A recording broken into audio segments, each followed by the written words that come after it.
So இன்றைய வகுப்புல வந்து நம்ம நேற்று வந்து 3 பஞ்சபூதங்களை பத்தி பேசியிருந்தோம். போன வாரம் பேசும்பொழுது 3 பஞ்சபூதங்கள் அதோட தன்மைகள் என்ன அப்படிங்கிறத பற்றி விளக்கமாக பேசியிருந்தோம். அந்த பஞ்சபூதங்கள்ல வந்து நம்ம நிலம் அப்படிங்கிற சக்தியை பத்தி பேசும்போது ஆக்கவும் அழிக்கவும் செய்யும் அப்படிங்கிறதும், காற்று வந்து 24 மணி நேரம் நம்மளுடைய உடலோட ஒட்டி உறவாடிட்டு இருக்கிறது அப்படிங்கிறதையும், நீர் அப்படிங்கிற சக்தி வந்து நமக்கு வந்து மறைந்திருக்கும் ஆற்றல்களை வெளிப்படுத்தும் திறன் கொண்டது அப்படின்னு சொல்லி முடிச்சிருந்தோம். அதுக்குண்டான உறுப்புகளும் பேசியிருந்தோம். நிலத்துக்கு அப்படின்னு சொல்லும்போது மண்ணீரல் வயிறு 2 பேரும் அதனுடைய பணியை செய்வாங்க அப்படின்ட்டும், காற்றுக்கு வந்து நம்மளுடைய நுரையீரல் பெருங்குடல் 2 பேரும் அந்த பணிகளை செய்யறாங்க அப்படின்ட்டும்,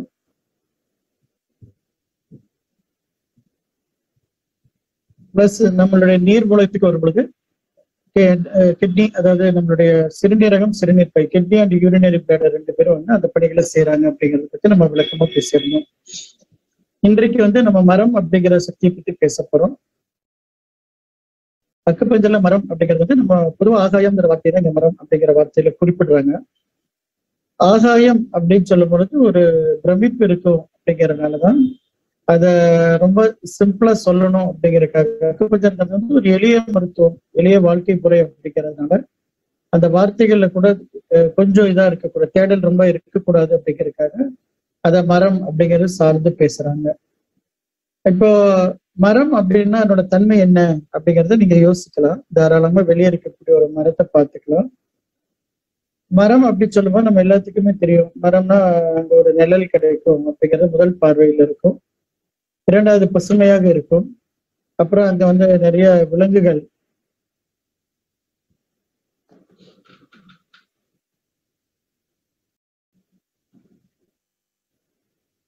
செக் பண்ணிக்கோங்கம்மா. வால்யூம் இப்போ ஓகேவா இருக்கான்ட்டு வால்யூம் ரைஸ் பண்ணியிருக்கிறேன். ஐயா மேக்சிமம் வச்சுக்கலாம் ஐயா. 2-3 மெசேஜ் வந்திருக்கு. அப்படிங்களா? ஆமா, எனக்கு லேப்டாப்ல கேக்குறங்காட்டி நல்லா கேக்குது. ஓகே, இப்ப வால்யூம் கொஞ்சம் கொஞ்சம் மக்கள்கிட்ட கேட்டுட்டா பரவாயில்லைங்களா? இன்க்ரீஸ் ஆயிருக்குங்க ஐயா. ஆயிருக்குங்களா? சரி, ஓகே. போன கொஞ்சம் பக்கத்துல வச்சுட்டேன், வேற ஒண்ணும் இல்லைங்க. சோ மீண்டும் ஒரு முறை பேசுறதும் பேசிக்கலாம். நம்மளுடைய நிலம், காற்று, நீர் அப்படிங்கிற 3 விஷயங்களை பத்தி போன வாரம் பேசியிருந்தோம். நிலத்துடைய ஆற்றல் வந்து ஆக்கவும் அழிக்கவும் செய்யுங்கிறதும், நம்ம உடம்புல இருக்கக்கூடிய WBC RBCங்கிறத பத்தியும் போன வாரம் பேசியிருந்தோம். காற்றுக்கு வந்து நுரையீரல் பெருங்குடல்கிற உறுப்பு, அதாவது லங்ஸ் அண்ட் லார்ஜ் இன்டெஸ்டைன், அது 2 வந்து நம்ம ஏருக்கு உண்டான ஏர் எலமெண்ட் வேலையை செய்யும் அப்படின்னு சொல்லியிருந்தோம். அதுக்கு அடுத்தது நம்மளுடைய நீர்த்தன்மை சொல்லி வரும் பொழுது, வாட்டர் எலமெண்ட் பத்தி பேசும் பொழுது கிட்னி அண்ட் யூரினரி பிளாடர் 2 பேரும் அந்த வேலைகளை செய்யறாங்கன்னு சொல்லியிருந்தோம். அதுல இருக்கக்கூடிய மிகப்பெரிய ஆற்றல் என்னன்னு சொன்னா, கிட்னி வந்து நம்மளுடைய மறைமுக சக்திகளை வெளிப்படுத்தும் அப்படின்னு சொல்லியிருந்தோம். மறைமுக சக்தி அப்படிங்கும்போது நம்மளுடைய உடல்ல இருக்கக்கூடிய ஃபெர்டிலிட்டிங்கிறது பிரம்மாண்டமான ரோல். அந்த ஃபெர்டிலிட்டியோட ரோலுக்கு வந்து பேஸே யாருச்சுன்னா நம்ம உடம்புல இருக்கக்கூடிய வாட்டர் எலமெண்ட்ஸ் தான் அப்படிங்கிறது சில எக்ஸாம்பிள்ஸோட உங்களுக்கு விளக்கமா பேச இருந்தோம். ஸோ இன்றைய வகுப்புல நம்ம என்னன்னா அதுக்கு அடுத்த கட்டத்துக்கு வரும். அதாவது இது வந்து மரம் உலகம் அப்படிங்கிறது. மரம் அப்படிங்கிற சக்தி பிரம்மாண்டமான சக்தி அப்படின்னாலும் அது வந்து ஆகாயத்தோட ஒப்பிட்டு தான் பேசுறாங்க. ஆகாயத்தையே தான் இங்க அக்குப்பஞ்சன்ல மரம் அப்படின்ட்டு ரொம்ப சிம்பிள் பண்ணி பேசுறாங்க. சோ இதுல வந்து மரம் அப்படிங்கிறது இயல்பாவே நமக்கு வந்து ஒரு என்ன, எங்கதான் இருந்தாலும் ஒரு மரத்துக்கடியில் உட்கார சுகம் வேற எதுலையும் கிடைக்காது அப்படின்னு நம்ம எல்லாருமே அனுபவிச்சுட்டு இருக்கோம். அப்ப மரம் அப்படின்னா சுகம் அப்படிங்கிற வார்த்தை கூட அதுக்கு ஈக்குவலா எழுதலாம். மரம்னா ஈக்குவல் டு சுகம் அப்படின்ட்டு நம்ம தாராளமா கோட் பண்ணலாம். அதே மாதிரி மரம் வந்து என்ன பண்ணும், இயல்பா வந்து நிழல் கொடுக்கும் அப்படிங்கிற ஒரு விஷயம். அங்க போய் இருந்தா நல்லா ஒரு சுத்தமான காற்று கிடைக்கும் சொல்றது. அதுக்கப்புறம் அங்க வந்து நிறைய பறவைகள் வந்து கூடு கட்டும். அப்புறம் நிறைய ஆடு மாடுகள் வந்து ஓய்வு எடுக்கும். மனிதர்கள் அங்கதான் ஓய்வு எடுப்பாங்க அப்படின்னு அந்த ஓய்வு அப்படிங்கிற ஒரு வார்த்தை சொன்னாலும் அது வந்து மரத்தோட சேர்த்து நம்ம பேச முடியும். ஆனா இதுல வந்து ஒரு விஷயம் மட்டும் கொஞ்சம் நல்லா ஆழமா போனா நமக்கு என்ன தெரியுதுன்னா, எந்த ஒரு நாளும் மரம் வந்து நான் இப்படி இருக்கிறேன் வாங்க வாங்க வாங்கன்ட்டு யாரையுமே கூப்பிடுவது கிடையாது. மரம் இயல்பா தன்னோட பணியை மட்டும்தான் செஞ்சுட்டு இருக்கு. தன்னோட பணி என்ன, தன்னை செழுமையா வச்சுக்கிறதுக்கு என்ன வேணுமோ அதை மட்டும் தேடி தேடி பண்ணிக்குது. அதனோட தேடல் உள் தேடலா இருக்கும். அதாவது பூமிக்கு அடியில தேடக்கூடிய தேடலாக இருக்கிறது மரத்தோட ஸ்பெஷல் கேரக்டர். அதனோட உள்தடையில் எவ்வளவு ஆழமா போகுதோ அந்த அளவுக்கு மரம் வந்து செழுமையா இருக்கும் அப்படிங்கறது நீங்க வெளியிருந்து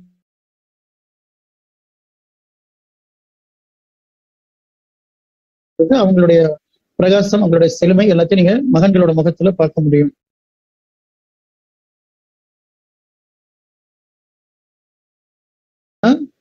அதை நோக்கி எல்லாரும் தேடி போகிறது இயல்பா இருக்குது. அந்த பெரிய ஆற்றலை கொண்டது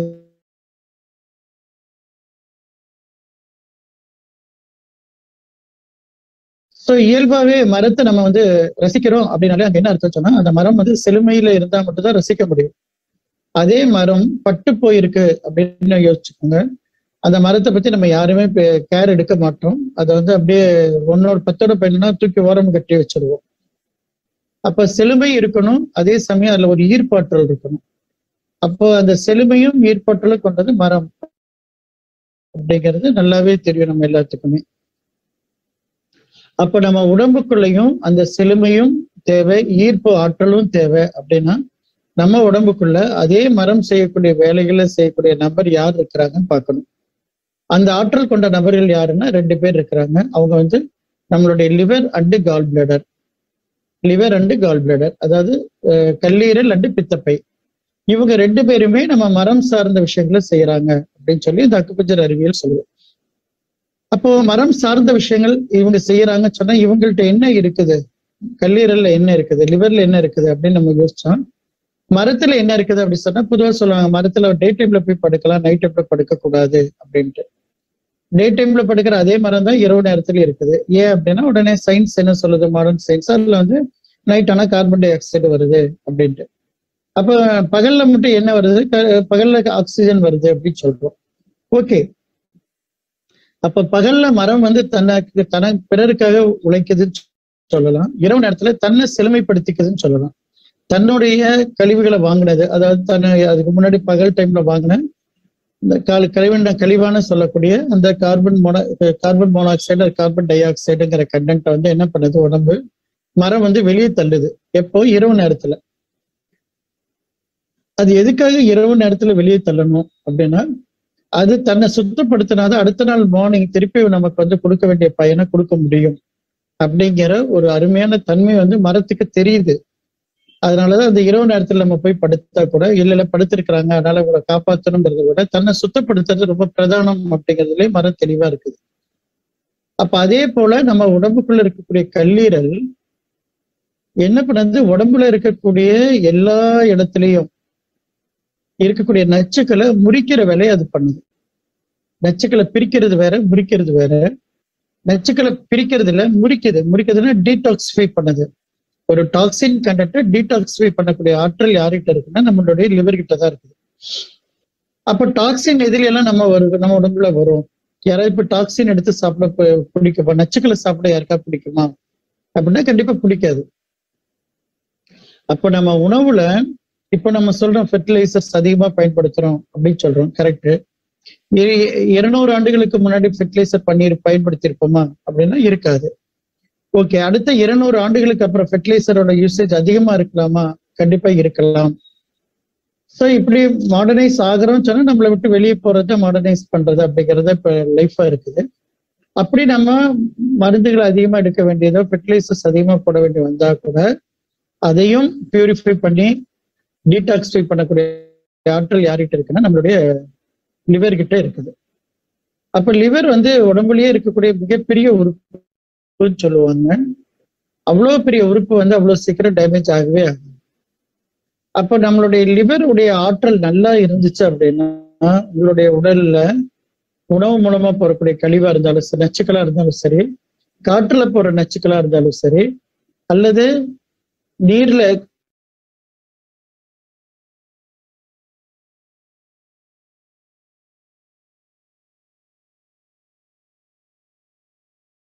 பக்காவா வரும். அப்படின்னா லிவரோட எனர்ஜி ரொம்ப டவுன் ஆயிடுச்சு. திருப்பியும் வார்த்தை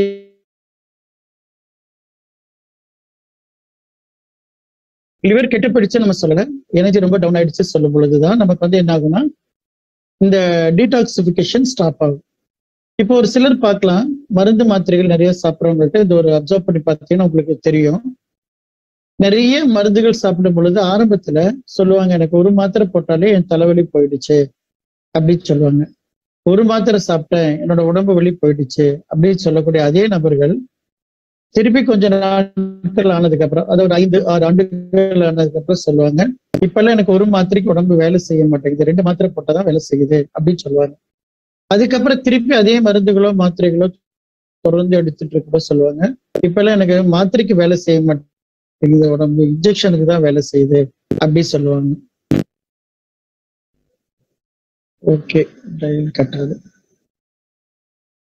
சிக்னல் ஸ்ட்ரென்த் நல்லா இருக்குது, கட் ஆகுற மாதிரி இருக்குன்னு பாக்குறோம்னா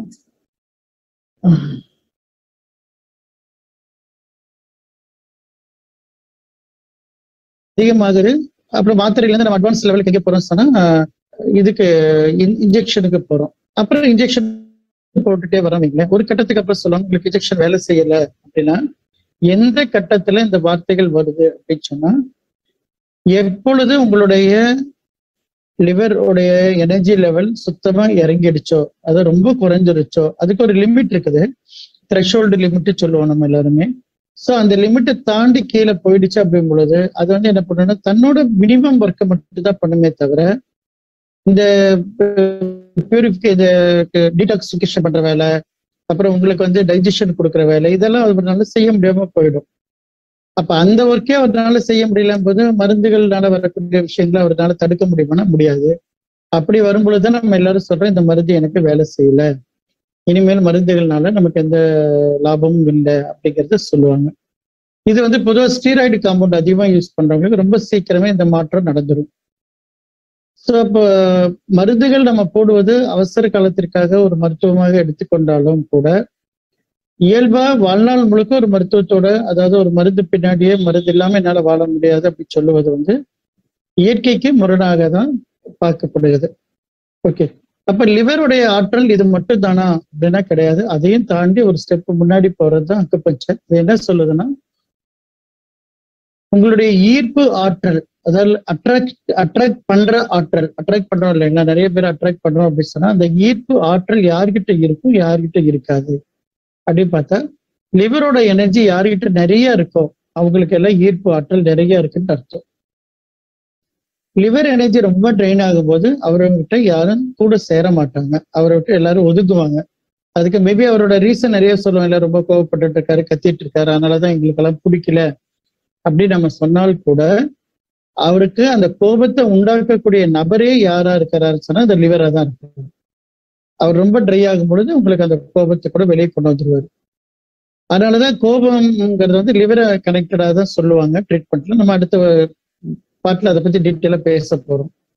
ஸோ இப்பொழுது நம்ம இந்த கண்டிஷன்ல என்ன பண்ணலாம்னு சொன்னா, நம்ம எது வரைக்கும் எடுத்துக்கலாம்னா, லிவர் அப்படின்னா ஈர்ப்பு ஆற்றல் அப்படிங்கிறது எடுத்துக்கோங்க. அதான் உங்களுக்கு ஒரு அட்ராக்ட் பண்றோம் இல்லைங்களா, ஒருத்தர் பார்த்து அட்ராக்ட் பண்றதுங்கிறது லிவரோட கண்டிஷன் வச்சுதான் பேச முடியும். ஓகே, இப்ப பொதுவா வந்து நம்ம கடைகளுக்கு போவோம், ஏதாவது ஒரு பொருள் வாங்க போறோம் வச்சுக்கோங்களேன். ஒரு பொருள் வாங்க போகும்போது என்ன பண்ணுவோம்னா, நம்மளை அறியாமையே அந்த ஒரு பர்டிகுலர் கடையில அந்த பர்டிகுலர் கடைக்கே நமக்கு போக தோணும். அந்த கடையில இருக்கக்கூடிய நபரை பார்த்தோன்னா அந்த பொருளை கேட்போம், அப்புறம் அவர் ஒரு பொருளை சொன்னா நம்ம இன்னொரு பொருளை கேட்போம், அப்புறம் இன்னொரு பொருளை சொல்லுவோம். பார்த்தா ஒரு பொருள் வாங்க போயிட்டு நம்ம ஒரு 3-4 பொருள் அந்த நபர்கிட்ட பேசி வாங்குவோம்.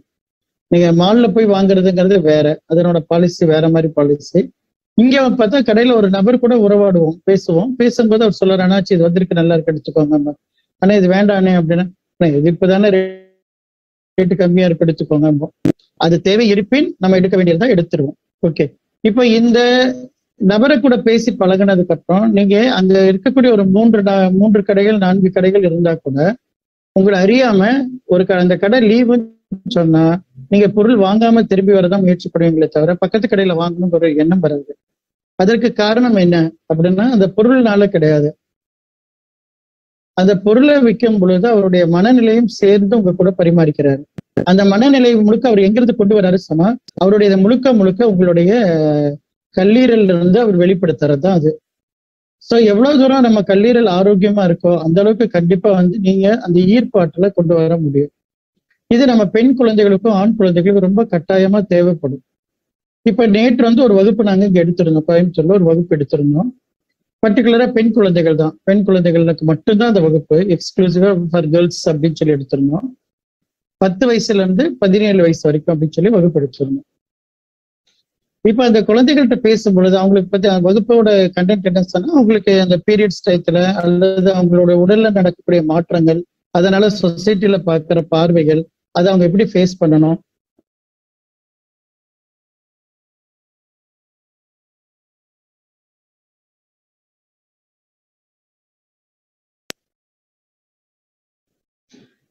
அந்த குழந்தைகள் வந்து ரொம்ப நல்லா இன்ட்ராக்ட் பண்ணாங்க.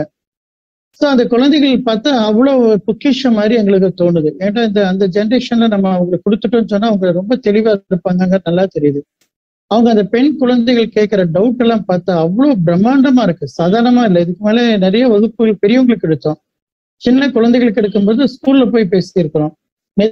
எக்ஸ்க்ளூசிவா அந்த கேர்ள்ஸை மட்டும் உட்கார வச்சு பேசும் பொழுது அவங்களோட சந்தேகங்கள் அவ்வளோ வருது. அப்பதான் ஆச்சரியமா இருந்தது, இந்த சந்தேகங்களை யார்கிட்ட போய் கிளியர் பண்ணுவாங்க? அவங்க கூட அவங்களோட ஏஜ் குரூப்ல இருக்கிற பெண்கள்கிட்டயோ இல்ல பசங்கள்கிட்டயோ கேட்டு அவங்க வேற மாதிரி மிஸ்கைடு பண்ணாங்கன்னா இந்த குழந்தைகளோட நிலைமை என்ன ஆகிறது அப்படின்ட்டு நேற்று ரொம்ப யோசிக்க வேண்டிய கட்டத்தை எங்களை மாற்றி விட்டாங்க. அப்போ அந்த குழந்தைகளை பார்க்கும்பொழுது எல்லாருமே எங்களை ஈர்க்கிறாங்க. இல்ல எல்லா சின்ன குழந்தைங்க, பெரிய 10 வயசு பொண்ணு இருக்கிறா, 17 வயசு பொண்ணு அங்க இருக்கிறா. எல்லா குழந்தைகளோட பார்வை அவ்வளவு பிரகாசமா இருக்கு. அந்த பிரகாசத்துக்கு உண்டான காரணமே அந்த லிவர் தான். ஏன்னா அந்த லிவர் அவ்வளவு சுத்தமா இருக்குது. என்ன சொல்லுவோம், பரிசுத்தம் சொல்லுவோம். அந்த பரிசுத்தமா இருக்கிறது உங்களோட லிவரோட கண்டிஷன். அப்படி இருக்கக்கூடிய ஒரு லிவரை சந்தோஷமா வச்சுக்க வேண்டியது நம்ம பேரண்ட்ஸோட கடமை. ஆனா அவங்களுக்குள்ள சின்ன சின்ன சந்தேகங்கள் வரும்போது அது தெளிவடையாதனால என்ன ஆகுதுன்னா அதுல வந்து வேற ஏதோ சேருது, வேற ஏதோ தவறுகள் வந்து சேரும் பொழுது அவங்க அதே மாதிரி டைரக்ஷனே மாறி போயிடுறாங்க. அப்புறம் நம்ம ஒரு கட்டத்துக்கு அப்புறம் ரொம்ப ஃபீல் பண்றோம், ஐயோ எப்படி தெரியாம ஏமாந்துட்டோம் அப்படின்னு சொல்லிட்டு. அதனால நம்மளோட கல்வி வந்து கண்டிப்பா உங்க குழந்தைகளுக்கு நீங்க கொடுங்க. இப்ப நீங்க நம்ம பேசுற விஷயங்களை அவங்கள்ட்ட ஷேர் பண்ணுங்க. அவங்களுக்கு ஒன்றும் புரியாதுன்னு நினைக்க வேண்டாம். அவங்க நம்மளை விட ரொம்ப தெளிவா தெரிஞ்சவங்களா இருக்கிறாங்கிறது நேற்று வகுப்புல எங்களுக்கு முடிவாச்சு. எவ்வளவு பெரிய விஷயங்களை பேசினாலும் சும்மா அப்படியே ஜஸ்ட் லைக் தட் தூக்கி போட்டு போயிட்டே இருக்கிறாங்க, அவ்வளவு பவர்ஃபுல்லா இருக்கிறாங்கன்னு தெரியுது. அப்ப இந்த குழந்தைகளுடைய ஆரோக்கியமாகட்டும் அது நம்மளை ஈர்க்குது அப்படின்னு சொல்றோம். அந்த ஈர்ப்பு ஆற்றல் அவங்கள்ட்ட நிலையா இருக்கணும், பெர்மனண்டா இருந்தாங்கன்னா கண்டிப்பா நாளைக்கு அந்த குழந்தைங்க பெரிய குழந்தைகளாகி நாளைக்கு அந்த குழந்தைக்கு ஒரு கல்யாணம் பண்ணி நம்ம ஒரு குடும்பத்துக்கு அனுப்பி வச்சா அந்த குழந்தையினால அங்க இருக்கிற குடும்பத்தில் இருக்கிறவங்க எல்லாம் அந்த குழந்தைய போய் ஒட்டிக்குவாங்க. அப்ப அந்த குடும்பம் எப்படி இருக்கும், ஒரு சந்தோஷமா இருக்கும். அதே மாதிரி ஒரு பையனை நம்ம இந்த கல்வியை கொடுத்து அந்த பையனை ஒரு இடத்துக்கு அனுப்புறோம்னு சொன்னா அந்த பையன் அங்க போயிட்டு யாரையும் தவறா பேசுவதற்கான வாய்ப்பு அங்க இருக்காது. ஏன்னா அவனுடைய கல்லீரல் அவ்வளவு சுத்தமா இருக்கு. அப்போ ஒருத்தர் கோபப்படுறாருன்னா கூட நம்ம என்ன நினைக்கிறோம், அந்த மனிதரே இப்போ உதாரணத்துக்கு நான் ரொம்ப கோபப்பட்டு கத்துறேன் அப்படின்னா என்ன நினைப்பீங்க, மகேஷே கத்ததான் செய்வார், இப்போ பக்கத்துல போக முடியல அப்படின்னு சொல்றது இயல்பா இருக்கும். பட் நாங்க இங்க கிளினிக்ல என்ன சொல்லுவோம்னா அது அவரோட பிரச்சனையே கிடையாது, அவருக்கு அந்த கோபம் தப்புங்கிறது நல்லாவே தெரியும். பட் ஏன் அவரால் கண்ட்ரோல் பண்ண முடியல அப்படின்னா அவருடைய லிவர் கல்லீரலோட வீக்னஸ்னால மட்டும்தான் அவர் அப்படி கோவப்படுறாரு. அப்போ அடுத்த கேள்வி ஒண்ணு வரும், அப்ப அவருடைய கல்லீரலை சரிப்படுத்திட்டா அவர் நார்மல் ஆயிடுவாரா அப்படின்ட்டு ஒரு கேள்வி வரும். கண்டிப்பா அவருடைய கல்லீரலை சரிப்படுத்தினா கண்டிப்பா அவர் சரியாயிடுவார், மாற்று கருத்தே கிடையாது. அப்ப கோபப்படாதேன்னு சொல்றது நம்ம பேரண்ட்ஸோட அட்வைஸா இருக்குது. ஆனா அதுக்கு ரெமெடி என்னங்கிறது தான் குழந்தைகள் கேட்கறது. அப்ப நம்ம அது குழந்தைகளுக்கு சொல்ல தெரியாதனால என்ன சொல்றோம், கோபப்படாதுன்னு சொல்லும் பொழுது நம்ம முன்னாடி கோபப்படாத மாதிரி வேணா நடிக்க முடியும் அவங்களால. பட் அது எத்தனை நாளைக்கு கண்ட்ரோல் பண்றதுங்கிறது, திருப்பி யாரோ ஒரு இடத்துல யாரோ ஒரு வழியில கோபத்தை காமிப்பாங்க. அது நம்ம வீட்டுக்குள்ள நல்லது, நம்ம வீட்டுல மனக்கசப்பு ஏற்படுது. புது வீட்டுல போய் அங்க போய் குழந்தைங்க ஏதாவது கோவப்பட்டான்னா அந்த சூழல் முழுக்க நாசமாகுது.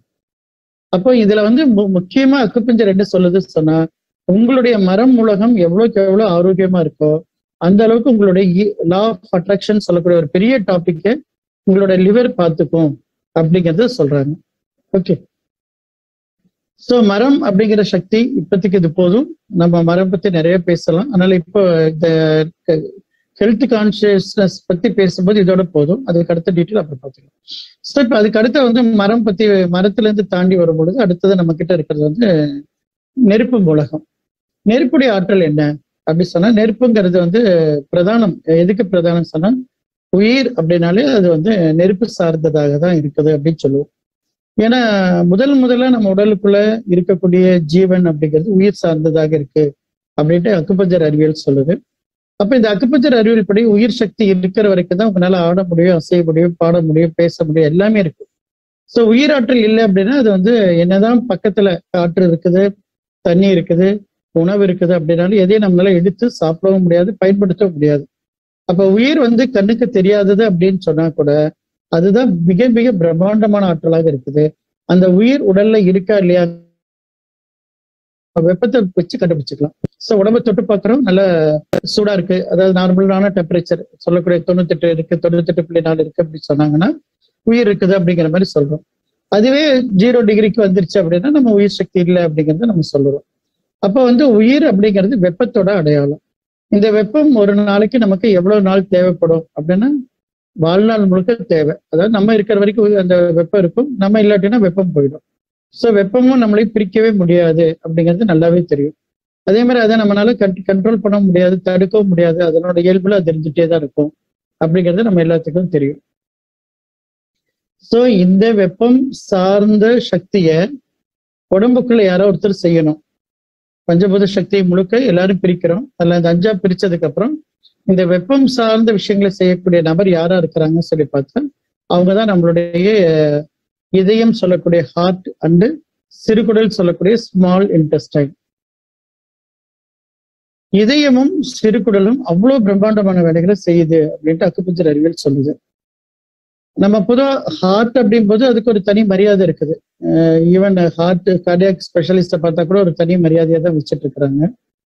பட் அந்த இதயத்துக்கு என்ன இம்பார்ட்டன்ஸ் கொடுக்குறோமோ அதே அளவுக்கு இம்பார்ட்டன்ஸ் வந்து இங்க வந்து சிறுகுடலுக்கு கொடுக்குறாங்க. ஸ்மால் இன்டெஸ்டைன் அவ்வளவு பவர்ஃபுல் அப்படின்னு சொல்றாங்க.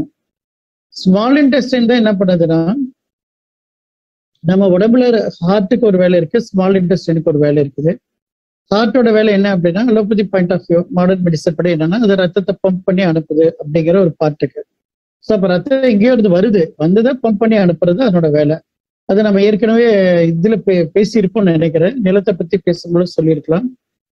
கீழே இருக்கக்கூடிய சம்ப்ல தண்ணி இருக்கும், நடுவுல மோட்டர் இருக்கும், மேல ஓவர் ஹெட் டேங்க் இருக்கும். இப்போ சம்ப்ல தண்ணி இருந்தா மட்டும்தான் மோட்டர் வந்து ஓட முடியும். ஆனா தண்ணி இல்லாமையும் மோட்டர் ஓடும்.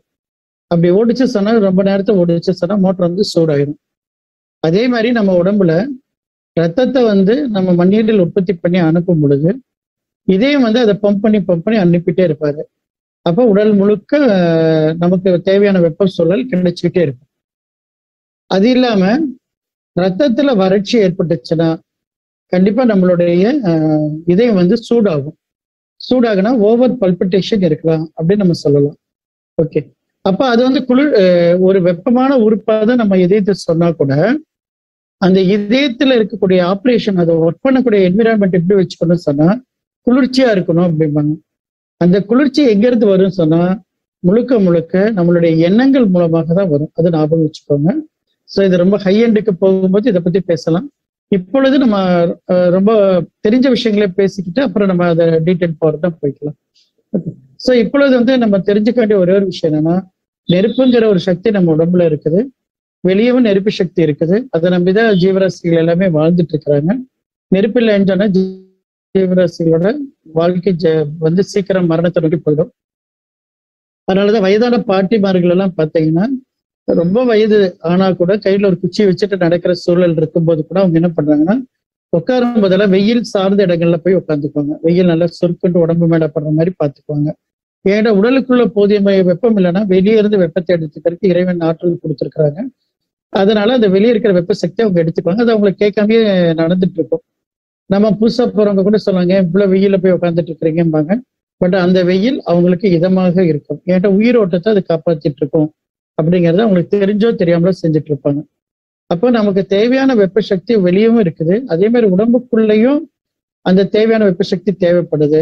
அந்த தேவையான வெப்ப சக்தியை உடம்புக்குள்ள வாங்கி வெளியிருந்து வாங்கி உடம்பு முழுக்க டிஸ்ட்ரிபியூட் பண்றது யாருன்னு சொன்னா நம்மளுடைய ஹார்ட் அண்ட் ஸ்மால் இன்டெஸ்டைன் மட்டும்தான். ஸோ ஸ்மால் இன்டெஸ்டைனோட ரோல் என்னன்னு சொன்னா, நீங்க சாப்பிட்ட உணவு ஜீரணம் எல்லாம் பண்ணிடுது. ஜீரணம் பண்ணணும், அதுக்கப்புறம் ஏகப்பட்ட ப்ராசஸிங் இருக்க வச்சுக்கோங்களேன். எல்லா ப்ராசஸிங் பண்ணி கடைசியா அது வந்து பிளட் ஸ்ட்ரீம்ல போய் கனெக்ட் பண்ணணும். பிளட்டோட ரத்தத்தோட லைன்ல போய் அது கனெக்ட் ஆகணும். அந்த ரத்தத்தோட லைன்ல போய் கனெக்ட் பண்ணக்கூடிய இடம் எங்க இருக்கு சொன்னா சிறுகுடலோட முடிவுல தான் இருக்குது. ஸோ அப்போ அந்த ஸ்மால் இன்டெஸ்டைனோட ரோல் என்னன்னு சொன்னா வெப்பத்தை டிஸ்ட்ரிபியூட் பண்றது அதனோட வேலையா இருக்குது அப்படின்னு சொல்லி அக்குபஞ்சர் அறிவியல் சொல்லுது. ஸோ இப்படி நம்ம வந்து இந்த 5 பஞ்சபூதங்களுக்கும் நம்ம இந்த 5 உறுப்புகள் 5 செட் ஆஃப் ஆர்கனை பத்தி நம்ம இப்ப சொல்லியிருக்கிறோம். இது தவிர 6வது ஒரு செட் இருக்குது. அது வந்து பொதுவா டீட்டெயில் கிளாஸ் கிடைச்சா நம்ம பேசலாம். 6வது வந்து அதுக்குள்ள என்ன சொல்லுவாங்கன்னா, ஒரு பெரிகார்டியம் அப்படிங்கிறதும் ஒரு ட்ரிபிள் ஓமர் அப்படிங்கிறதையும் பத்தி நிறைய பேசுவாங்க. இது அக்குபஞ்சர்ல இருக்கக்கூடிய ஒரு ஸ்பெஷாலிட்டின்னு சொல்லலாம். மற்ற அறிவியல் இருக்கான்னு தெரியல, ஆனா அக்குபஞ்சர் அறிவியல் இது இருக்கக்கூடிய ஒரு ஸ்பெஷல் கேரக்டர் வந்து பெரிகார்டியம் அண்ட் ட்ரிபிள் ஓமர் சொல்லி ஒரு உறுப்பை பத்தி பேசுவாங்க. அதுவும் நெருப்பு சார்ந்தது.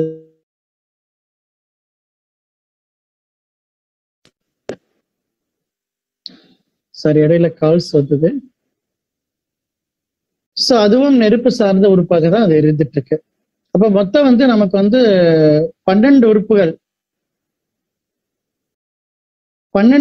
வந்து நம்ம கையில இருக்குது. இந்த 12 உறுப்புகள் வந்து நம்ம உடல்ல வந்து ஆரோக்கியப்படுத்துற வேலையை பண்ணுவாங்க. பட் 12 உறுப்புகள் வந்து 5 பஞ்சபூதங்கள்ல அடங்கி போயிடும். இதுக்கு மட்டும்தான், நெருப்புக்கு மட்டும்தான் 4 உறுப்புகள் 2 உறுப்புகள் அதிகமாக இருக்கும். ஸோ 12 உறுப்புகள் இருக்கும் அப்படின்ட்டு. ஸோ இந்த 12 உறுப்புகளுக்கு 12 மெரிடியன்ஸ் போகும். உடம்பு முழுக்க மெரிடியன்ஸ் சொல்லக்கூடிய சக்தி நாளங்கள் இருக்கும். இந்த 12 சக்தி நாளத்துலதான் நம்ம புள்ளிகள் தூண்டப்படும். ஸோ இந்த 12 சக்தி நாளத்துல புள்ளிகள் கொடுப்பதன் மூலமாக உடம்புக்குள்ள இருக்கக்கூடிய எண்ணற்ற நோய்களை குணப்படுத்த முடியும் அப்படிங்கிறது அக்குபஞ்சரோட பேசிக் கான்செப்ட். அப்ப நமக்கு வரக்கூடிய விளைவுகள் எது இருந்தாலும் இந்த 12 உறுப்புகளை பிரிக்கிறது, அல்லது இன்னும் சுலபமா சொல்லப்போனா இந்த 5 பஞ்சபூதங்களை சமன்படுத்துற வேலையை மட்டும் செஞ்சா போதும். அது எவ்வளவு பெரிய காம்ப்ளிகேட்டடா இருந்தாலும் சரி, அதுக்குண்டான சில காலத்தவணைகள் எடுத்துட்டு கண்டிப்பா சரிப்படுத்தி கொடுக்கும் அப்படிங்கிறது நம்ம இந்த பேசிக்கா சொல்லக்கூடிய பஞ்சபூத தத்துவத்துல சொல்றோம். 5 எலிமெண்ட் தியரிங்கிற பார்ட்ல இதுதான் கவர் பண்ணுவோம். இப்பொழுது ஒரு கேள்வி வந்தது, கால்பேடரை பத்தி கேட்டிருந்தாங்க. கால்பேடர் வந்து ஆக்சுவலா என்னன்னா, இப்ப கல்லீரலோட பிரதானம் என்னவோ அதே வேலையை கால்பேடர் பார்ட் ஆஃப் ஒர்க் எடுத்துக்கும். அதாவது அவங்க 2 பேரும் ஹஸ்பண்ட் அண்ட் ஒய்ஃப் சொல்லிக்கலாம். நமக்கு வந்து கால்பேடர்ங்கிறது பித்தப்பை ரொம்ப சின்னதா இருக்கும் அப்படிங்கிறது தான் தெரியும். பொதுவாக பித்தப்பையில கல் இருக்குன்னு சொன்னா கூட நிறைய பேர் ஆப்ரேட் பண்ணி எடுத்துக்கிறாங்க அப்படின்ட்டு பார்க்கலாம். பட் பித்தப்பையில கல் இருக்கு அப்படின்னு சொன்னா நீங்க ஆப்ரேட் பண்ணி எடுத்ததுக்கு அப்புறம் உங்களுக்கு இருக்கக்கூடிய சில விளைவுகள் என்ன சொன்னா, எந்த விதமான பெரிய உணவுகளையும் உங்களால ஜீரணிக்க முடியாது. ஜீரணத்தன்மை ரொம்பவும் பாதிக்கப்படதான் செய்யும். அது வேற வழி இல்லை அப்படிங்கிறது அவங்க அப்படியே அக்செப்ட் பண்ணிக்குவாங்க. அப்ப நமக்கு ஒரு கேள்வி வரும், கால்பேடர்ல ஸ்டோன் இருந்தா சரிப்பட முடியுமா அப்படின்னா, கண்டிப்பா நீங்க அக்குபஞ்சர் பயின்றதுக்கு அப்புறம் கண்டிப்பா உங்களால ட்ரீட்மெண்ட் கொடுக்க முடியும். கால்பேடர்ல இருக்கிற ஸ்டோனு தானா கரையிறத பார்க்க முடியும். அவங்க தேவைப்படும் போது அல்ட்ராசவுண்ட்ல வந்து ஸ்கேன் எடுத்து பார்த்துக்க சொல்லலாம். பட் கொஞ்சம் காலத்தவணை தேவைப்படும். மினிமம் ஒரு 3 to 6 months தேவைப்படும். ஆனா கால்பேடர் நம்ம கண்டிப்பா காப்பாற்ற முடியும். கால்பேடர் எடுக்கிற டைம் வந்து ரொம்ப கம்மி. சீக்கிரமா போனாலும் கூட ஆப்ரேஷன் பண்ணி எடுத்துட்டு வந்துடலாம். ஆனா அதுக்கு உண்டான பர்பஸ் வந்து இல்லைன்னு சொன்னா, கால்பேடர் உங்கள்கிட்ட இல்லைன்னு சொல்லும் பொழுது உங்களோட ஜீரண குறைபாடு ரொம்ப அதிகமா இருக்கும். ஒரு நெய் கலந்த உணவு இல்ல கொஞ்சம் ஹெவியான உணவு இதெல்லாம் சாப்பிடால, ஈவன் பருப்பு ஐட்டமே நீங்க நிறைய சாப்பிட்டா உங்க வயிறு எப்பவுமே ஒரு உப்புசமா கனமா இருக்கிறத நீங்க ஃபீல் பண்ண முடியும். ஸோ இது வந்து உடனே கால்பேடர் எடுத்து அடுத்த நாளே உங்களுக்கு அந்த மாதிரி வருமானம் கண்டிப்பா கிடையாது. எப்பொழுதுமே உடல்ல இருந்து ஒரு உறுப்பு எடுக்கப்பட்டால் அது திருப்பி அதனோட இம்பாக்ட் தெரிவதற்கு 2 to 3 வருடங்கள் ஆகும். இப்போ ஒரு யூட்ரஸ் எடுத்துட்டாங்க அப்படின்னா உடனே அவங்களுக்கு எந்த தொந்தரவு இருக்குமானா கண்டிப்பா இல்லை, நல்லா இருப்பாங்க. அந்த ஒரு 2 அல்ல 3 வருடங்கள் கழிச்சு அதுல சில விளைவுகளை அவங்க நல்லா பார்க்க வேண்டி வரும். ஸோ நம்ம முடிஞ்ச அளவுக்கு என்ன சொல்றோம், ஒரு கிரிட்டிக்கல் கண்டிஷன்ல இருக்கிறாங்க அப்படின்னா ஓகே, வேற ஆப்ஷனே இல்லை அப்படின்னா சரி அவங்கள விட்டுறலாம். பட் தெரிஞ்சிட்டாங்கன்னா உங்களுக்கு அட்லீஸ்ட் அந்த மெத்தடுக்குள்ள வர முயற்சி பண்ணீங்கன்னா உங்களை சீக்கிரமா ரெக்கவர் பண்ணி கூட்டிட்டு வர முடியும் அப்படிங்கிறது 100க்கு 100 உண்மையாக இருக்குது. ஸோ இப்போ இந்த சார்ட் உங்க நோட்ல நீங்க தாராளமா எழுதிக்கலாம். 5 பஞ்சபூதங்களை லைனா எழுதிக்கோங்க. மேல வந்து நிலம், நிலத்துக்கு அடுத்தது காற்று, காற்று கீழே நீர், நீர் கீழே மரம், மரத்துக்கு கீழே நெருப்பு அப்படிங்கிறது ஒரு வெர்டிகல் லைன்ல எழுதிக்கோங்க. அது பக்கத்துல அந்த டேபிள் பக்கத்துல என்ன பண்ணலாம்னா நிலத்துக்கு நேரா ஸ்பிளீன் அண்ட் ஸ்டொமக், மண்ணீரல் அண்டு வயிறு அப்படிங்கிறது எழுதிக்கோங்க. காற்றுக்கு நேரா நம்மளுடைய நுரையீரல், பெருங்குடல், அதாவது லங்ஸ் அண்ட் லார்ஜ் இன்டெஸ்டைன் அப்படிங்கிறது எழுதிக்கோங்க. அது கீழே நீர் கீழே வரும்போது கிட்னி அண்டு யூரினரி பிளடர், சிறுநீரகம், சிறுநீர் பை. மரம்ங்கிற வரும்போது கல்லீரல் அண்டு பித்தப்பை, அப்படி இல்லைன்னா லிவர் அண்டு கால்பேடர் அப்படின்ட்டு எழுதிக்கலாம். நெருப்புக்கு வரும் பொழுது உங்களுக்கு வந்து இதயம் மற்றும் சிறுகுடல், அல்லது ஹார்ட் அண்ட் ஸ்மால் இன்டெஸ்டைன் எழுதிக்கிட்டு அதுல கூட பிராக்கெட்ல வேணா பெரிகார்டியம் அண்டு ட்ரிபிள் ஓமர் அப்படின்ட்டு எழுதிக்கோங்க. பட் அதை பத்தி கொஞ்சம் ரொம்ப டீட்டெயிலா போனா அதுவே நமக்கு ஒரு நாள் முழுக்க பேச வேண்டி வந்துடும். அதனால வகுப்பு ரொம்ப கூட போயிடும். அதனால இப்போதைக்கு நீங்க அந்த நெருப்பு சார்ந்தது உறுப்புகள்ல 4 மட்டும் சேர்த்து எழுதிக்கோங்க. ஓகே. இதெல்லாம் வந்து நம்ம உறுப்புகள் எல்லாம் உள்ள பேசுறோம், பஞ்சபூத தத்துவத்தை பத்தி பேசுறோம், இதெல்லாம் ஓகே. இப்ப இதை வச்சுக்கிட்டு நம்ம எப்படி டயக்னைஸ் பண்றது? நமக்கு தேவை அதுதான். நம்ம கிட்ட வரும் நபர்கள் வந்து ஏதோ ஒரு பிரச்சனையோட தான் வர்றாங்க, நம்ம கிட்டே பிரச்சனை இருக்கலாம். அப்போ இதனோட பிரச்சனைகளை எப்படி அனலைஸ் பண்ணலாம் அப்படின்னு சொல்லி பார்த்தா அதுக்கு வந்து சிம்பிளான மெத்தட் ஒன்று இருக்கு. அதை வந்துதான் 10 கமெண்ட்ஸ் 10 கமெண்ட்மெண்ட்ஸ் அப்படின்னு சொல்றது. 10 கமெண்ட்ஸ் அப்படின்னு சொல்லி ஒரு பாயிண்ட் இருக்குது, 10 கோட்பாடுகள். ஸோ இந்த 10 தியரி மட்டும் 10 கண்டென்ட் மட்டும் உங்களுக்கு தெரிஞ்சிருச்சுன்னா ஒரு பேஷண்ட் எப்படி பேசினாலும் ஒரு பேஷண்ட் என்ன சொன்னாலும் உங்களால வந்து ஒரு கன்க்ளூட் பண்ண முடியும். என்ன பண்ண முடியும்னா இது எந்த உறுப்புனால நடந்த பிரச்சனை அப்படிங்கிறத நீங்க கண்டுபிடிச்சிக்கலாம். ஒன்ஸ் உறுப்பு தெரிஞ்சா நீங்க என்ன பண்ணலாம், அதை வந்து அப்படியே சக்தியா எந்த 5 எலிமெண்ட்ல எந்த எலிமெண்ட்டுங்கிறத கண்டுபிடிச்சிக்கலாம். அதை கண்டுபிடிச்சா அதை எப்படி பேலன்ஸ் பண்றதுங்கிறது தெரிஞ்சுட்டீங்கன்னா ட்ரீட்மெண்ட் முடிஞ்சுது, அவ்வளவுதான். இப்போ உதாரணத்துக்கு இன்னைக்கு ஒரு சின்ன எக்ஸாம்பிள் மட்டும் நீங்க சொல்லலாம். இப்போ உதாரணத்துக்கு ஒருத்தர் சொல்றாரு எனக்கு இங்க ஷோல்டர்ல வலிக்குது அப்படி சொல்றோம். நம்ம எல்லாரும் என்ன நினைக்கிறோம், ஓகே இந்த இடத்துல வலிச்சுதான் ஒரு ஃப்ரோசன் ஷோல்டரா இருக்கலாமா அப்படி சொல்லி ஃபீல் பண்றோம். ஸோ ஃப்ரோசன் ஷோல்டர்னா அது ஃப்ரோசன் ஷோல்டர்ங்கிற பேரை வச்சுட்டு நம்ம வெறும் பிசியோதெரப்பி மற்றது பண்ணிட்டு இருக்கோம். அக்குபஞ்சர்ல இந்த இடத்துல வலிக்குது அப்படின்னா அது காரணம் என்ன அப்படிங்கிற ஒரு விஷயத்த தேடும். ஏன் அங்க ஃப்ரோசன் ஷோல்டர் வந்தது முதல்ல அப்படிங்கிற கேள்வி வரும். அப்படி வரும் பொழுது இது வந்து நம்ம டீட்டெயில் ஸ்டடி பார்க்கும்போது உங்களுக்கு தெரிஞ்சிடும். இந்த இடத்துல ஃப்ரோசன் ஷோல்டர் இருக்குன்னு சொன்னா இது வந்து காற்று மூலத்தோட குறைபாடு அப்படிங்கிறது அக்குபஞ்சர் ரொம்ப சிம்பிளா சொல்லி பிடிச்சிடும். அப்ப நமக்கு தெரியும் இந்த காற்று குறைபாடு அப்படின்ற ஒரு வார்த்தை கிடைச்சிருச்சுன்னா இந்த காற்றை எப்படி ரைஸ் பண்ணலாம் அப்படிங்கிற ஒரு டெக்னிக் தெரிஞ்சது வைங்களேன், அவருக்கு நிரந்தர தீர்வை நீங்க கொடுத்துட முடியும். அந்த நபர் எந்த வயதா இருந்தாலும் சரி அவருக்கு ஒரு நிரந்தர தீர்வு தர முடியும். வயது கூடும் பொழுது ஒரே ஒரு விஷயம் என்னன்னா மேபி அந்த கால தவணை கொஞ்சம் கூடலாம், அவ்வளவுதான். உணவு முறையை ஃபாலோ பண்ணி தான் ஆகணும். உணவு முறை ரொம்ப ரொம்ப முக்கியம். அதுக்கு என்ன உணவு கொடுக்கலாம் அப்படிங்கிறது நம்மளோட வகுப்புல இப்ப வந்துடும். அதே மாதிரி ஒருத்தர் வந்து காது வலிக்குது அப்படின்னா நம்ம பொதுவாக என்ன நினைக்கிறோம், காதுக்குள்ள ஏதோ பிரச்சனை இருக்குது அப்படின்னு. மேபி நீங்க காதை வந்து நம்ம ENT அவர்கிட்ட கூட்டிட்டு போறோம், பாக்குறோம், அவர் கிளீன் பண்ணி விடுறாரு, ஓகே. மீண்டும் மீண்டும் ரிப்பீட் ஆகிட்டே இருக்குது அப்படின்னு சொன்னா டெஃபினட்டா அது வந்து அந்த அழுக்கு சேரது மட்டுமே காரணமா இருக்காது, வேற ஒரு காரணம் இருக்கும். அதனோட காரணம் என்ன சொன்னா உடம்புல இருக்கக்கூடிய சிறுநீரகத்துல ஏதாவது குறைபாடுகள் டேமேஜ் இல்ல குறைபாடுகள் இருந்துச்சுதான், ஏதாவது டிஃபிஷியன்சி இருந்ததுன்னா கண்டிப்பா உங்க காதுல காமிக்கும், அவ்வளவுதான். அப்ப நம்ம எதை நோக்கி போவோம்னா அந்த சிறுநீரகத்துக்கு எனர்ஜி கொடுக்கறதுக்கு ஏதாவது வழி இருக்கா அப்படிங்கிறத நோக்கி போவோம். அப்படி அப்படி ஒரு பாயிண்ட் கிடைச்சு அதை தூண்டி விட்டாச்சு சொன்னா ஆட்டோமேட்டிக்கா என்ன ஆகும்னா இந்த சிறுநீரகம் இம்ப்ரூவ் ஆயிடும். அது இம்ப்ரூவ் ஆச்சுன்னா காதுல இருக்கிற வலி போயிடும். ஹேர் ஃபால் பத்தி நிறைய லேடிஸ்க்கு பிரச்சனை சொல்லுவாங்க, தைராய்டை பத்தி நிறைய பேர் பேசுவாங்க, பல்பிட்டேஷனை பத்தி நிறைய பேர் சொல்லுவாங்க, ஜாயின்ஸ் பெயினை பத்தி நிறைய பார்க்கலாம். அதுக்கப்புறம் நம்மளோட ஐ விஷனோட கிளாரிட்டி இல்லை அப்படிங்கிறத பத்தி நிறைய பேசலாம். அதுக்கப்புறம் த்ரோட் இன்ஃபெக்ஷன் அடிக்கடி நடக்கிறது, ஃபுட் பைப் நிறைய எரிச்சலா இருக்கிறது, ஸ்டொமக் எப்பவுமே வீங்கின மாதிரி இருக்குது, அல்லது ஸ்டொமக் எப்போ அடைச்ச மாதிரி இருக்கிறது, அல்லது இன்டைஜஷன் எப்பவுமே இருந்துட்டு இருக்குன்னு சொல்றது, நைட்டு தூக்கம் இல்லைன்னு சொல்றது, அல்லது கீழே வந்து யூட்ரஸ்ல இருக்கக்கூடிய பிரச்சனைகளை பத்தி நிறைய சொல்றது, விதவிதமா சொல்றது, ஃபைப்ராய்டு இருக்கு, ஓவரியில வீக்கமா இருக்குன்னு சொல்றது, அல்லது கால்பேடர்ல ப்ராப்ளம் ஸ்டோன் இருக்குன்னு சொல்றது, அல்லது லிவர் சொரியாசிஸ் சொல்றது. இப்படி எது சொன்னாலும் சரி, அல்ல நீ பெயின் சொல்றது, தை பெயின் சொல்றது, cough muscle pain, angle pain, dose pain, அப்படி நீங்க எவ்வளோ சொல்லிட்டு போனாலும் சரி எல்லாத்தையுமே நம்ம வந்து ஈஸியா உறுப்பா கன்வெர்ட் பண்ணிடலாம். நம்மளோட எய்ம் என்ன முதல்ல அப்படின்னா ஒருத்தர் சொல்லக்கூடிய பிரச்சனை, இப்போ அலோபதி மெத்தட்ல என்ன இருக்குன்னா மாடர்ன் மெடிசன் வந்து என்ன சுலபமா சொல்லும் அப்படின்னா ஏதாவது ஒன்னா டக்குன்னு டெஸ்ட் எடுத்துட்டு வாங்கன்னு சொல்லிடுவாங்க. இப்ப டெஸ்ட் எடுத்து பார்த்தோன்னா இதனோட வேல்யூ கூடி இருக்குங்க அப்படிம்பாங்க. ஃபார் எக்ஸாம்பிள் ஒருத்தர் டெஸ்ட் பண்ணா சுகர் கூடி இருக்கு அப்படின்னா ஓகே சுகருக்கு மாத்திரை போடுங்க சரியாயிடும். ஓகே டெஃபினட்டா சுகருக்கு மாத்திரை போட்டா சுகர் வேல்யூ குறைஞ்சிடும். நம்மளோட கேள்வி என்னன்னா ஏன் சுகர் வந்துச்சு அடுத்த கேள்வி. அப்ப அதை கண்டுபிடிச்சீங்கன்னா நீங்க அதை சால்வ் பண்ண முடியுமா, பர்மனண்டா சால்வ் பண்ண முடியுமா, பர்மனண்டா சால்வ் பண்ண முடியும். பிபி ஒருத்தருக்கு வந்திருக்கு, ஏன் பிபி ஹை பிபி வந்தது, ஏன் ஒருத்தருக்கு லோ பிபி வந்தது, இந்த ரீசன் தெரிஞ்சாதான் நீங்க ரெமெடி தர முடியும். அப்படியே வரும் பொழுது ஒரு சொல்லக்கூடிய பிரச்சனைகளை முதல்ல நம்ம என்னவா பண்ணணும் சொன்னா இந்த உறுப்புகளா மாற்றணும்.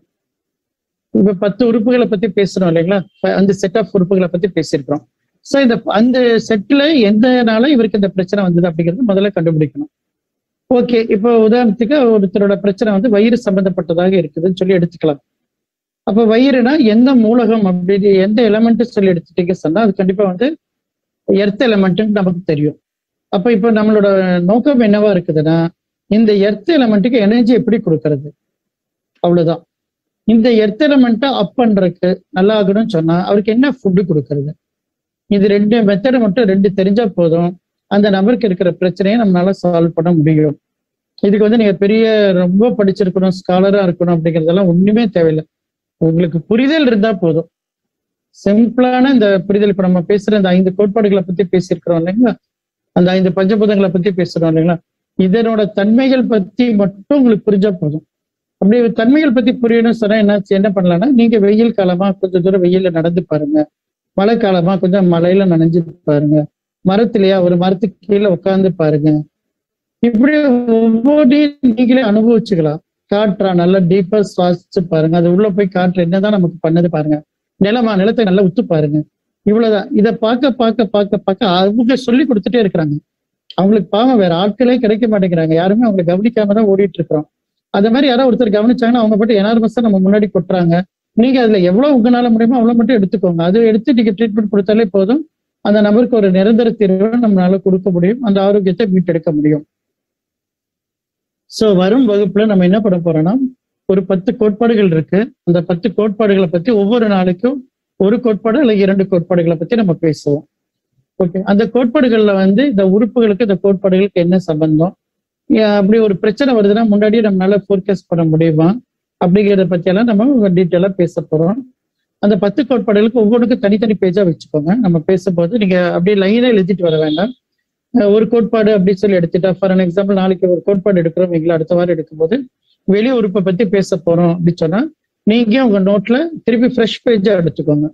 வெளி உறுப்பு எக்ஸ்டர்னல் ஆர்கன் அப்படின்னு போட்டுட்டு அந்த பேஜை ஓப்பன் பண்ணிக்கோங்க. அந்த எக்ஸ்டர்னல் ஆர்கன்ல நாங்க இப்ப நம்ம சொல்லக்கூடிய விஷயங்கள் எல்லாம் அதுல அப்படியே எழுதிட்டே வாங்க. அதுக்கு அடுத்தது வேற ஏதாச்சும் சொல்றோம் வைங்களேன், ஏதாவது கிளான்ஸை பத்தி பேச போறோம் அப்படின்னு சொன்னா நீங்க அந்த கிளான்ஸுங்கிற பேஜை தனியா ஓப்பன் பண்ற மாதிரி வச்சுக்கோங்க.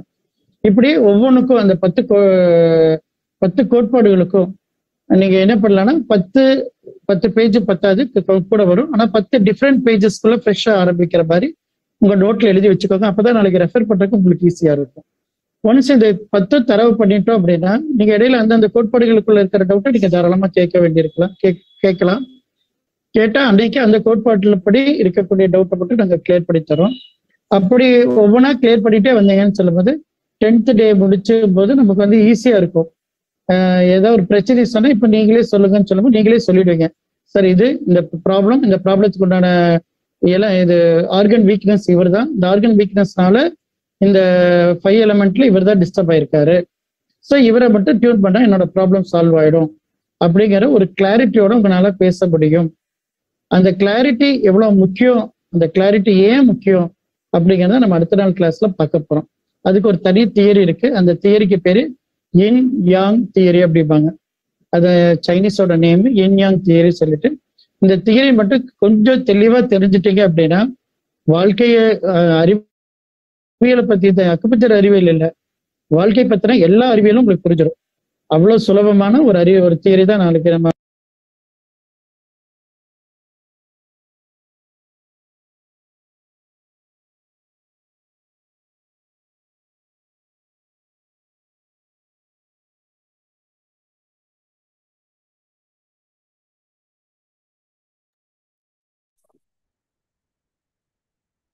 நன்றிங்க ஐயா. இன்னைக்கு நமக்கு ஐயா ஹீலர் மகேஷ்குமார் ஐயா மரம் மூலகமும் நெருப்பு மூலகத்தை பத்தி பேசியிருந்தாங்க. அதுல ஒரு சிலதை மட்டும் பார்ப்போம். மரம் அப்படின்னா அக்கு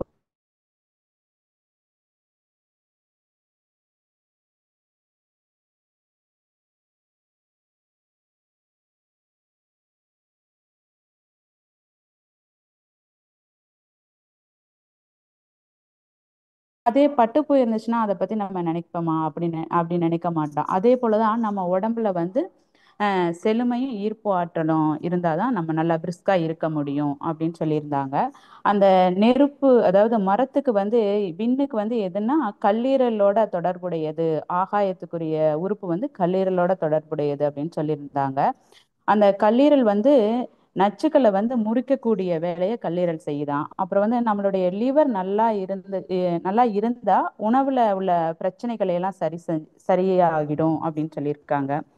அப்புறம் லிவர் நல்லா இருந்துச்சுன்னா ஈர்ப்பு ஆற்றல் அதிகமா இருக்கக்கூடியவங்களுக்கு தான் அந்த கல்லீரல் வந்து நல்லா இருக்கும் அப்படின்னு இருக்காங்க. அப்புறம் வந்து இந்த கல்லீரல் எதனால பாதிக்கப்படுது அப்படின்னா வந்து நம்ம வந்து கோபம் நிறையப்பட்டோம்னா இந்த வந்து கல்லீரல் வந்து பாதிக்கப்படும் அப்படின்னு சொல்லியிருக்காங்க. அதனால நம்ம என்ன பண்ணலாம்னா சினத்தை தவிர்த்து ஆகாயத்துக்குரிய கல்லீரலை நலமா வச்சு ஆனந்தமா வாழ்வோம். அடுத்த இது வந்து வெப்பம், நெருப்பை பத்தி சொல்லியிருக்காங்க. அது எதனோட தொடர்புடையது அப்படின்னு கேட்டிருந்தா இதயம் மற்றும் சிறுகுடல் அப்படின்னு சொல்லியிருக்காங்க. அந்த இதயம் என்ன பண்ணும் அப்படின்னா வந்து வெளியில உள்ள, அதாவது நமக்கு தெரிஞ்சும் அலோபதியில வந்து அது வந்து ரத்தத்தை பம்ப் பண்ணி கொண்டு வருது அப்படின்னு சொல்லியிருக்காங்க. ஆனா இவங்க சொல்றது வந்து வெளியில உள்ள வெப்ப சக்தியை வந்து நமக்கு தேவையான பொழுது வாங்கி குடிக்கக்கூடிய வேலையை தான் இந்த இதயம் பண்ணுது, அப்புறம் சிறுகுடலும் செய்யுது அப்படின்னு சொல்லியிருக்காங்க. நம்மளோட உடம்புல வந்து 12 பெரிய உறுப்புகள் உள்ளது. அது வந்து 5 பஞ்சபூதங்கள்ல அடங்கி இருக்கு அப்படின்னு இருக்காங்க.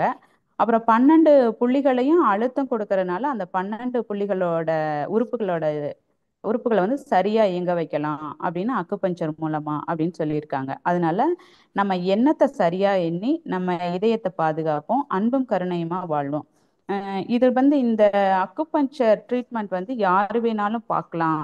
அதுக்கு முக்கியமானது என்ன தெரிஞ்சிருக்கணும்னா அந்த உறுப்புகளையும் அந்த ஆர்கன்ஸ் அப்புறம் அந்த மூலகங்கள் இருக்கு இல்லையா, எலிமெண்ட்ஸ், அதை வந்து சரியா புரிஞ்சு வச்சிருக்கணும். அப்படி வச்சிருந்தா யார் வேணாலும் ட்ரீட்மெண்ட் பார்க்கலாம் அப்படின்னு சொல்லியிருக்காங்க. வாழ்க வளமுடன். அனைவரும் துரிய நிலையிலிருந்து வாழ்த்துவோம். முதல் நிகழ்வாக உலகநல வேள்வி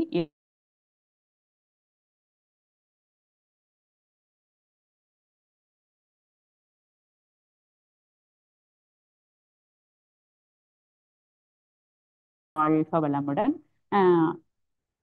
இந்த நிகழ்வில் கலந்து கொண்ட அனைவரும், அவர்களது அன்பு குடும்பத்தில் உள்ள அனைவரும் அருட்பேராற்றல் கருணையினால் உடல்நலம், நீள் ஆயுள், நிறை செல்வம், உயர் புகழ், மெஞ்ஞானம் ஓங்கி வாழ்க வளமுடன். அடுத்த நிகழ்வாக உலகநல வாழ்த்து பாட இருக்கும் அன்பர் ஹேண்ட் ரைஸ் பண்ணலாம்.